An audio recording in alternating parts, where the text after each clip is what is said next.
clubes brasileiros que já jogaram contra seleções. Meu nome é Alves e seja bem-vindo ao Camisa 10. Já senta o dedão no like e bora comigo pra mais um vídeo. Existia um tempo em que o calendário do futebol brasileiro não era tão entupido de jogos e os clubes conseguiam fazer uma pré-temporada melhor, inclusive com excursões com amistosos, torneios ou partidas comemorativas contra seleções. Por isso no vídeo de hoje, aqui no Camisa 10, você vai conhecer clubes brasileiros que enfrentaram seleções. O caso mais recente foi em 2014, quando o Fluminense enfrentou a Itália. A seleção europeia estava fazendo seus amistosos preparativos para a Copa do Mundo de 2014 e enfrentou o Fluminense no estádio Raulino de Oliveira, em Volta Redonda. A Itália tinha jogadores como Pirlo, Buffon, Insigne e Balotelli. Já o Fluminense tinha Gum, Diguinho, Conca e Gustavo Scarpa. O jogo terminou em 5-3 para a Itália. A seleção italiana naquela Copa não passou nem da fase de grupos e perdeu vaga para Costa Rica e o Uruguai. Falando em Uruguai, no ano de 1930 foi realizada a primeira Copa do Mundo da história, que aconteceu justamente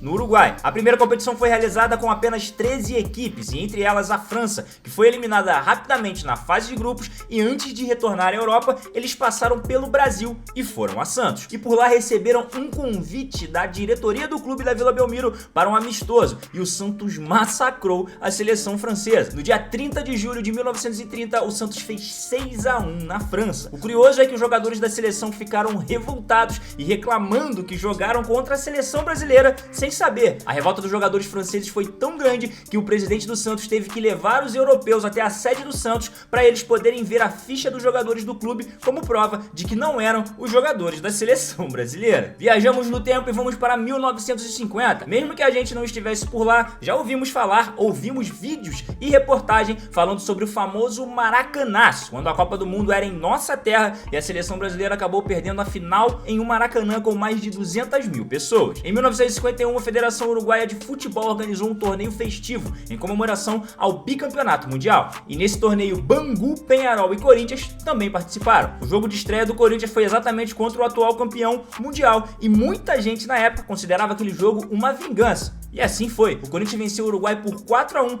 dentro do Estádio Centenário. Agora vamos para o ano de 1962, quando o Flamengo viajou em excursão para a Europa e em Oslo, no Estádio Olímpico, enfrentou a Noruega e foi mais um time brasileiro a atropelar uma seleção europeia. O Flamengo fez 5-1 na Noruega, seleção que inclusive é considerada a carrasca da seleção brasileira. Você sabia? A nossa seleção nunca venceu a Noruega. Foram 4 jogos na história, 2 empates e 2 vitórias do adversário. Continue nosso vídeo que daqui a pouco eu vou falar sobre um clube que venceu a seleção brasileira. Mas antes disso, deixa aquele like aqui, se inscreve e ativa o sininho para ajudar o Camisa 10 a crescer mais ainda. Avançamos para o ano de 1981 e dessa vez quem enfrentou uma seleção foi o São Paulo. Em um amistoso contra a Arábia Saudita no Morumbi, em 22 de setembro, o tricolor paulista fez 5-1 e atropelou a seleção árabe. Nesse mesmo ano foi a vez do Atlético Mineiro passear diante de uma seleção. Quem apanhou nesse caso foi a seleção da Colômbia. O Galo se preparava para a disputa da Copa Libertadores da América e promoveu esse amistoso e fez 6-1 na Colômbia. A curiosidade é que o Atlético jogou algumas horas antes pelo Campeonato Mineiro e ganhou de 4-0. Agora vamos para o ano de 1994, o ano do Tetra do Brasil e também do aniversário de 25 anos do estádio Beira-Rio. E para comemorar a data, a diretoria do Internacional promoveu um torneio que tinha Peñarol, Grêmio e a seleção da Nigéria, que por sinal vivia uma ótima fase. O Inter eliminou o Peñarol e a Nigéria eliminou o Grêmio. E na final, o Internacional fez 4-0 na seleção africana. A curiosidade é que essa seleção da Nigéria, alguns meses depois, disputou pela primeira vez em sua história uma Copa do Mundo e fez uma campanha ótima, classificando-se para as oitavas de final em um grupo com Bulgária e Argentina. Depois a equipe acabou sendo eliminada pela Itália. Para fechar a lista do nosso vídeo de hoje, vamos para 1976, quando o jogador de 22 anos, Geraldo, do Flamengo, faleceu e todo o Brasil ficou comovido com aquela situação. Em homenagem foi criada a Taça Geraldo Cleófas Dias Alves para arrecadar dinheiro para a família do jogador. A partida reuniu lendas do futebol como Zico, Rivelino, Jairzinho, Adílio e até Pelé entrou em campo naquele dia. Mais de 142 mil pessoas lotaram o Maracanã e o Flamengo venceu a partida